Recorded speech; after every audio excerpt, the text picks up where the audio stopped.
2 Timotius pasal 2 ayat 1-26. Panggilan untuk ikut menderita. Sebab itu, hai anakku, jadilah kuat oleh kasih karunia dalam Kristus Yesus.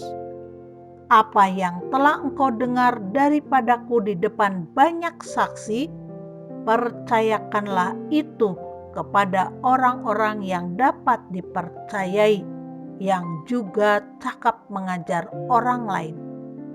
Ikutlah menderita sebagai seorang prajurit yang baik dari Kristus Yesus.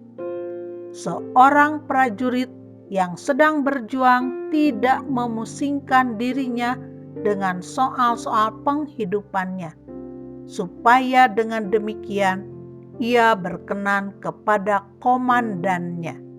Seorang olahragawan hanya dapat memperoleh mahkota sebagai juara apabila ia bertanding menurut peraturan-peraturan olahraga.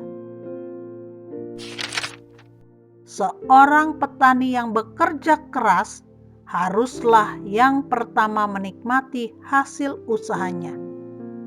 Perhatikanlah apa yang kukatakan.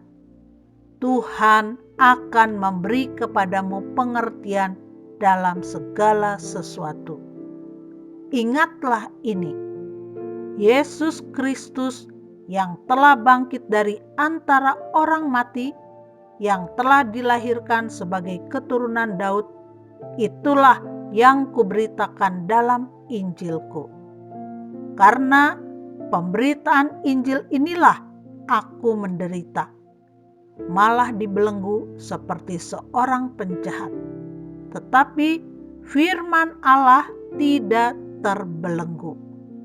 Karena itu aku sabar menanggung semuanya itu bagi orang-orang pilihan Allah, supaya mereka juga mendapat keselamatan dalam Kristus Yesus dengan kemuliaan yang kekal. Benarlah perkataan ini. Jika kita mati dengan Dia, kita pun akan hidup dengan Dia. Jika kita bertekun, kita pun akan ikut memerintah dengan Dia. Jika kita menyangkal Dia, Dia pun akan menyangkal kita. Jika kita tidak setia, Dia tetap setia, karena Dia tidak dapat menyangkal dirinya. Nasihat dalam menghadapi pengajar yang sesat.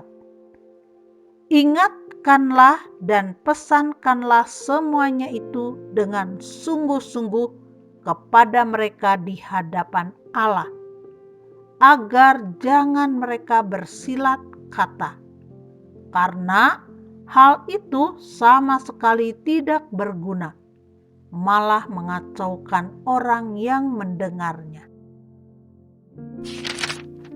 Usahakanlah supaya engkau layak di hadapan Allah sebagai seorang pekerja yang tidak usah malu, yang berterus terang memberitakan perkataan kebenaran itu. Tetapi hindarilah omongan yang kosong dan yang tak suci, yang hanya menambah kefasikan. Perkataan mereka menjalar seperti penyakit kanker. Di antara mereka termasuk Himeneus dan Filetus, yang telah menyimpang dari kebenaran dengan mengajarkan bahwa kebangkitan kita telah berlangsung, dan dengan demikian merusak iman sebagian orang. Tetapi dasar yang diletakkan Allah itu teguh, dan meterainya ialah Tuhan mengenal siapa kepunyaannya, dan setiap orang yang menyebut nama Tuhan hendaklah meninggalkan kejahatan. Dalam rumah yang besar bukan hanya terdapat perabot dari emas dan perak, melainkan juga dari kayu dan tanah. Yang pertama dipakai untuk maksud yang mulia, dan yang terakhir untuk maksud yang kurang mulia. Jika seorang menyucikan dirinya dari hal-hal yang jahat, ia akan menjadi perabot rumah untuk maksud yang mulia. Ia dikuduskan, dipandang layak untuk dipakai tuannya, dan disediakan untuk setiap pekerjaan yang mulia. Sebab itu, jauhilah nafsu orang muda, kejarlah keadilan, kesetiaan, kasih, dan damai bersama-sama dengan mereka yang berseru kepada Tuhan dengan hati yang murni. Hindarilah soal-soal yang dicari-cari, yang bodoh dan tidak layak. Engkau tahu bahwa soal-soal itu menimbulkan pertengkaran, sedangkan seorang hamba Tuhan tidak boleh bertengkar, tetapi harus ramah terhadap semua orang. Ia harus cakap mengajar, sabar, dan dengan lemah lembut dapat menuntun orang yang suka melawan. Sebab mungkin Tuhan memberikan kesempatan kepada mereka untuk bertobat dan memimpin mereka sehingga mereka mengenal kebenaran.